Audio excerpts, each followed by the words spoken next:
ya kwamba uliokolewa kutoka kwenye hizo nguvu za giza, lakini pia ukahamishwa ukaingizwa kwenye ufalme wa mwana wa pendo la Mungu. Oh, haleluya! Oh, haleluya! Jina la Bwana libarikiwe sana. Kwa hivyo shetani hana mamlaka ya kumtenda Mkristo apendavyo, kwa sababu Mkristo amehamishwa kutoka ufalme wa giza na kuingizwa katika ufalme wa Yesu Kristo. Tunaishi kwenye ufalme wa Yesu Kristo. Sayari ni ile ile, dunia ni ile ile, lakini tunaishi tofauti na watu ambao hawajampa Yesu maisha yao. Jina la Bwana libarikiwe sana. Tuko ndani ya Yesu na Yesu yuko ndani yetu. Hiyo inatupa usalama na pamoja, na kama tuko pamoja sema amen. Jina la Bwana libarikiwe sana. Oh, haleluya! Oh, haleluya! Siku moja tulikuwa tunamwombea mtu mmoja alikuwa na mapepo. Tunamwombea. Baadaye tukapata ufunuo ya kwamba mtu huyu hajampa Yesu maisha yake. Tukamwombea ufahamu, arudi kwenye ufahamu wake. Na baada ya kurudi kwenye ufahamu wake, tukamwongoza sana ya toba, kwa maana aingie ndani ya Yesu. Kwa hiyo tulipomaliza tu kumwombea, yale mapepo yakalipuka, yakasema hatumuoni. Kwa nini? Kwa sababu mahali ambapo yalikuwa yanamuona huyo mtu tayari amehamishwa kwa njia ya kumwamini Yesu. Ameenda ulaia mwingine, ulaia wa Yesu Kristo. Jina la Bwana libarikiwe sana. Kwenye ufalme wa mwana wa pendo la Mungu aliye hai. Mtu mmoja aseme amina. Bwana Yesu asifiwe sana. Na unajua ni salama kuwa ndani ya Yesu Kristo. Ni zaidi ya vile tunavyowaza na kuangalia kwa macho ya nyama. Naomba nikwambie, sisi sio kama wale watu ambao hawajaokoka. Ni kwamba sisi tumekuwa mali ya mtu mwingine. Tumekuwa mali ya Mungu mfalme mtakatifu mwenye nguvu, anayetawala vizazi na vizazi. Yeye Mungu ambaye nguvu zake hakuna anayeweza kuzipima, wala uwezo wake hakuna anayeweza kuupima. Yeye ni Mungu mwenye uweza wote na nguvu zote. Kama tuko pamoja, mtu mmoja aseme amina. Bwana Yesu asifiwe sana. Kwa hiyo ndani ya Yesu tayari ni nini? Ni usalama, ni ulinzi kwetu. Sema amen. Wangapi wako ndani ya Yesu? Sema amen. Sema amen. Kwa hiyo tulihamishwa. Hatuko kwenye ule ulimwengu ambao watu wanaogopa uchawi, kwa sababu uchawi hauna sauti kwetu. Yaani usikie, kwa bahati mbaya itokee rais wa Burundi aseme Watanzania wiki ijayo hakuna kulala ndani. Mpaka hapo ni tangazo kweli, lakini sisi tunasikia rais wetu anasema nini. Jina la Bwana libarikiwe sana. Oh, haleluya! Tutasikia kutoka kwa amiri jeshi mkuu wa taifa hili ambalo sisi tunaishi. Sema amina. Halitotusumbua lile jambo, bali lile ambalo rais wetu atatangaza ndilo ambalo tutatekeleza na tutaamini. Mtu mmoja aseme amina. Jina la Bwana libarikiwe sana. Ndivyo ilivyo kwamba tulihama kutoka ufalme mmoja kwenda ufalme mwingine. Kwa hiyo ufalme wa kishetani hauna mamlaka ya kuwa na sauti juu ya maisha yetu. Sema amen. Sema amina. Bwana Yesu asifiwe sana. Kwa hiyo hata kama mapepo na majini yatamka yameandamana, Wakristo wote wasiende kanisani.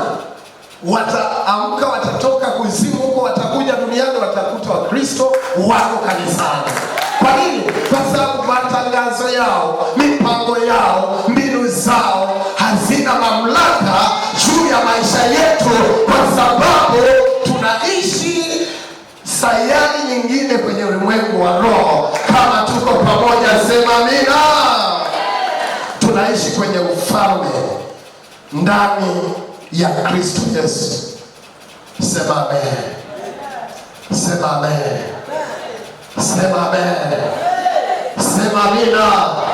Unajua mafundisho ya maisha ya ushindi tofauti na mafundisho ya mahala pengine. Mahala pengine wanaweza kukwambia ukiona paka, angalia tabia za paka, maana yake shetani amekuja kwa njia ya paka, anataka kushambulia. Kwa hiyo leo unashambuliwa na paka, unaishi maisha ya kuogopa paka. Naomba nikwambie sisi tuko huru katika jina la Yesu. Sema amina. Bwana Yesu asifiwe sana. Jina la Bwana libarikiwe sana.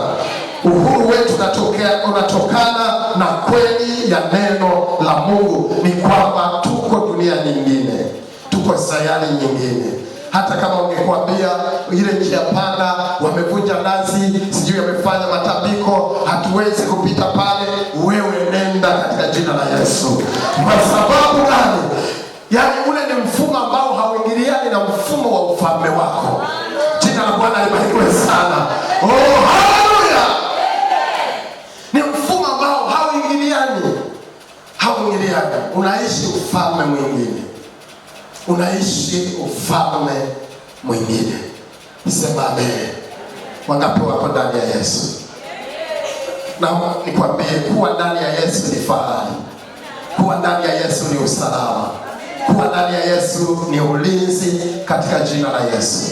Na kama kulikuwa na mawazo yanayohatarisha moyo wako kwamba hauko salama, ninatangaza katika jina la Yesu Kristo, wewe uko salama, wewe una ulinzi wa kimungu, kwa sababu tangu ulipomwamini Yesu Kristo ulihama kutoka ufalme wa giza na kuingia ufalme mwingine wa Yesu Kristo. Ni ufalme wa amani. Uwe na amani maisha yako yote katika jina la Yesu Kristo. Na mtu mmoja aseme amina. Sema amina. Oh, haleluya. Hiyo ni aina ya kwanza, kwa sababu kulingana na mtiririko wa fundisho letu ni aina ziko ngapi? Ziko 5. Aina ya pili, na tutaishia hapo kwa sababu hapo sitokuwa na haraka. Sitokuwa na nini? Na haraka. Natamani tuelewane hapo. Asante sana. Unaitwa ulinzi wa nini? Wa malaika. Wa malaika. Zaburi 34 mstari wa 7. Thank you Jesus. Thank you Holy Spirit. 34 mstari wa 7. Binasema malaika wa Bwana hufanya kituo akiwazunguka wamchao na kuwaokoa. Na kuwaokoa. Na kuwaokoa. Unaona hiyo kazi ya malaika kwa ajili ya wamchao, kwa ajili ya waamini. Kazi ya kwanza maandiko yanasema hufanya kituo. Kituo, hufanya kituo. Kufanya ni neno ambalo linaeleza tabia ya kila siku. Jina la Bwana libarikiwe sana. Ni tofauti na neno ambalo lingesema malaika atafanya. Hufanya kituo. Maana yake ni tabia ya kila siku. Ni maisha ya malaika huyu wa Bwana kwamba hufanya kituo. Sema amen. Kwa kila mahali ulipo kuna kituo cha malaika wa Bwana. Sema amen. Sema amen. Sema amina. Malaika anakuja anafanya kituo hapo. Anaweka makazi hapo. Uwe njiani, yuko pamoja na wewe. Thank you Jesus. Kuna ushuhuda mmoja wa mtu mmoja anaitwa Kenneth Hagin. Anasema siku moja alikuwa, Kenneth Hagin ni mhubiri wa kimataifa, na ni mmoja ya watu wenye makanisa makubwa duniani. Anaeleza ushuhuda wake. Siku moja alikuwa yuko anaongea na Yesu. Wakati akiwa anaongea na Yesu, pembeni yake kulikuwa na libauza limesimama pale. Baada ya kuongea na Yesu, Yesu akaondoka. Wakati anaondoka, Kenneth wengine analiona lile libauza linabaki pale. Kenneth anasema, hili nalo linabaki hapa kufanya nini? Sije likawa kwa ajili ya kunimaliza. Kwa hiyo akamwita Yesu haraka. Anasema, Yesu, naomba haraka sana uje hapa kwanza tuelewane. Nataka kujua huyu kwanza hapa mbona unamwacha hapa? Yesu akamwambia, huyo ulipewa tangu ulipoamini. Ulipomwamini Yesu ya kwamba ni Bwana wa maisha yako, tayari ulipewa, yuko kwenye maisha yako. Kila unapokwenda yuko pamoja na wewe. Kenneth Elina akamwangalia. Oh, haleluya. Anasema kweli, anasema ndio. Kila aliyeamini alipewa pauza wa kiroho kwa ajili ya kumlinda, kwa ajili ya kumtunza, kwa ajili ya kusimama pamoja naye. Ndio maandiko yanasema ya kwamba malaika wa Bwana hufanya kituo, hufanya kambi kuzunguka waumini, kuzunguka mwamini, kumzunguka. Kwa hiyo la kwanza anafanya kituo, na hicho kituo sio kwamba anakuwa upande wa kulia au wa kushoto au mbele au nyuma tu. Maandiko yanasema akiwazunguka, yani kazi yake ni kukuzunguka, ni kukuzunguka, ni kukuzunguka. Haleluya, ni kukuzunguka. Haleluya, Bwana Yesu asifiwe sana. Akiwazungukia wamchao na kuwaokoa. Jambo la tatu ni kuwaokoa. Kama likitokea jambo, yeye yuko pale kama standby generator kukuokoa. Bwana Yesu asifiwe sana. Ni nani ajua wakati Elia asubuhi anavuka, gari iko karibu nataka kumgonga, watu wakapiga kelele na gari haijamgonga. Pengine zile kelele za watu waliamshwa na malaika. Pigeni kelele ili dereva aweze kusikia. Bwana Yesu asifiwe sana. Kwa nini? Kuna malaika wa Bwana anayeweka kituo.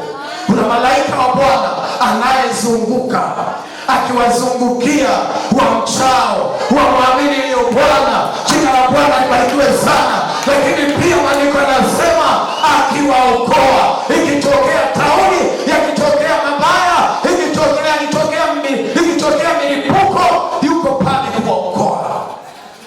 Anaokoa. Ndio unaweza kushangaa nimepitaje pale. Kama wimbo mmoja nasema, nimepitaje pale. Kuna malaika anatuokoa. Sema amen. Sema amen. Bwana Yesu asifiwe sana. Sasa hawa malaika sio wa kawaida. Sio wa kawaida. Wana nguvu isiyo ya kawaida. Jina la Bwana libarikiwe sana. Kuongezea andiko Zaburi 91 mstari wa 11. Kitabu cha Zaburi ya 91. Hiyo haipo kwenye kitabu. Na kuongezea 91. Thank you Jesus. 91 mstari wa 11. Biblia inasema, kwa kuwa atakuagizia malaika zake wakulinde katika njia zako zote. Mstari wa 10 unasema, mabaya hayatakupata wewe, wala tauni